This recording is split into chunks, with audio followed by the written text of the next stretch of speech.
Alors je voudrais décrire, mais un petit peu plus précise, la question de l'alternance,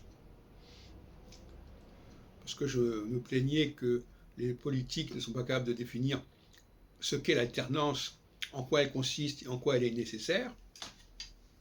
Elle devient superfétatoire, subsidiaire.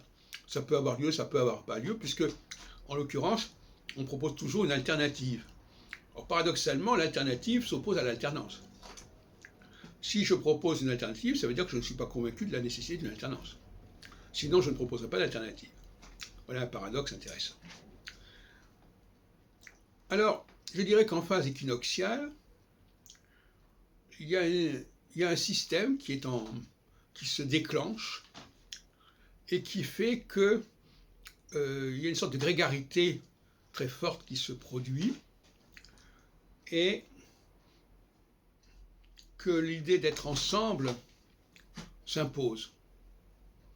Il faut faire tous les efforts possibles pour se fédérer, pour se rassembler, pour être ensemble, pour créer des alliances, etc. Y compris avec des forces qui ont pu être hostiles dans le passé.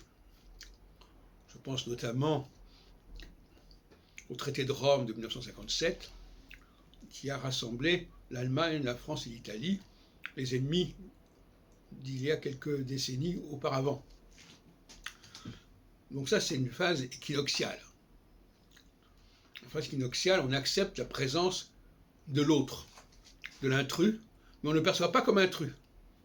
Les anticorps ne fonctionnent pas. En phase équinoxiale, les anticorps ne provoquent pas de rejet de l'autre, de l'intrus. En revanche, dès que Saturne bascule dans la phase solsticiale, les anticorps se réveillent.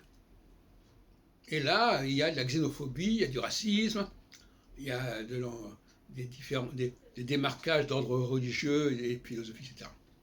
Donc la phase solsticiale encourage la prise de conscience des différences. Alors que la phase équinoxiale encourage la prise de conscience, si on peut dire, des similitudes, ou plutôt atténue complètement la réactivité par rapport à ce qui est étranger. Le facteur étranger est un facteur qui est beaucoup plus faiblement perçu en phase équinoxiale qu'en phase solsticiale. Là, c'est le b.a.-ba de l'astrologie, pour moi. Et ce b.a.-ba, il est complètement occulté par l'astrologie actuelle, avec les 12 signes du zodiaque, avec toutes ces planètes, etc. Tout ça nuit profondément à l'astrologie.